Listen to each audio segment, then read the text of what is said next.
We just finished up day 2, Thursday, here at the 2025 Expo in Louisville, Kentucky.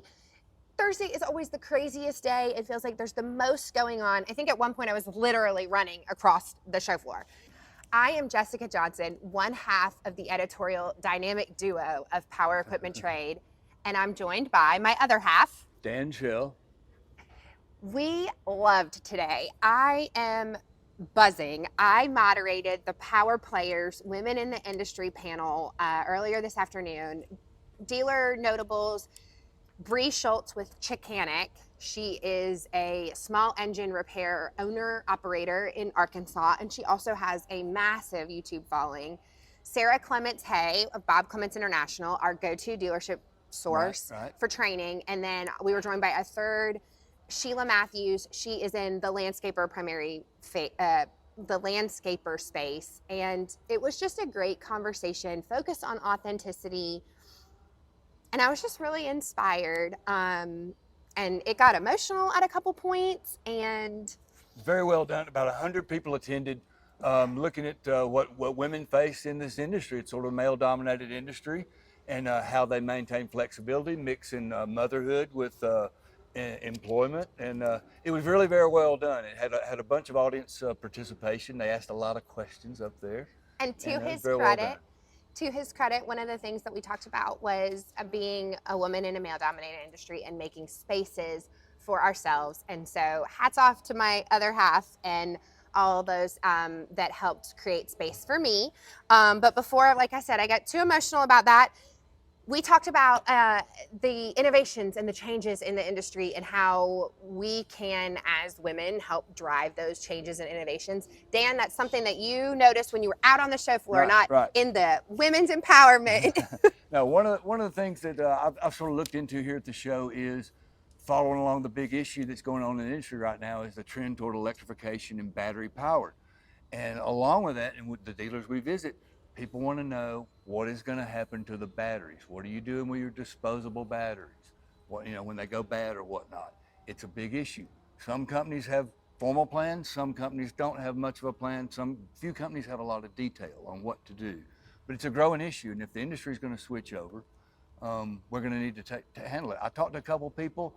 Some distributors who said automotive might sort of lead the solution. Sort of once they figure out what to do with all their EV batteries, the industry will sort of follow.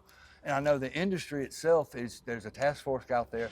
I didn't get a chance to talk to Chris Kaiser today, but I'm sure that they're supposed to be working on it. But it's an issue we're going to follow up on in the future and try to do a little bit more in depth on it. But yeah, that's something that everyone's going to have to solve.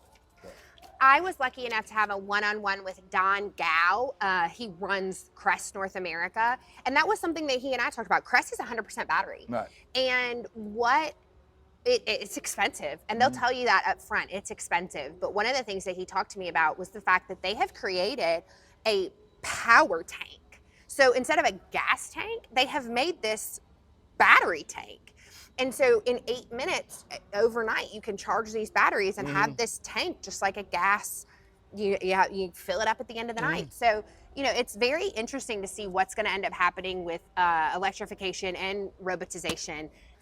What else did you notice as you were combing the aisles?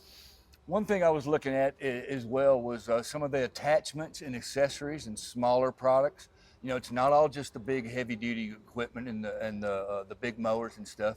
But I've seen a lot of activity at the trimmer head suppliers, Allborn Equipment, with all the accessories they sell. There's a lot of people looking into that. It's not just the big heavy equipment, but there's a lot of attention and a lot of crowds showing up at these smaller booths. So yeah, there's been a lot of activity on the show floor today. In fact, at one point it was just as crowded as I've really ever seen it. It was really crowded. Speaking of drawing crowds, one thing that Thursday is known for is a lot of giveaways. Right. Cynics had a big one, but Bobcat really had a lot of energy around it. Oh yeah. What you were over there, I could hear it. Let's put it that way. Right. But you were in the thick of it. What was going on over there? They were actually giving away smaller giveaways leading up to the big giveaway, and you could sign up and enter the contest right to the very second they announced it. They had a scanner over there, so they drew a huge crowd, and the winner was Edward Anderson, who from Dayton, Tennessee. and he won a Bobcat ZI 7000 zero-turn mower, hydrostatic transmission, suspension seat, and he said he's going to keep it at his house. Oh, well, that's, why give the company all the fun toys when you can keep it at your own house? Thursday is a wild day. I think I keep saying that over and over again because it just is. Equip is awesome. It's buzzing around here. The weather is still delightful. Outdoor demo is still going to be going tomorrow. We are going to have some crazy coverage in the coming months, but we've got one more day to make it through. That's right. We will see you back here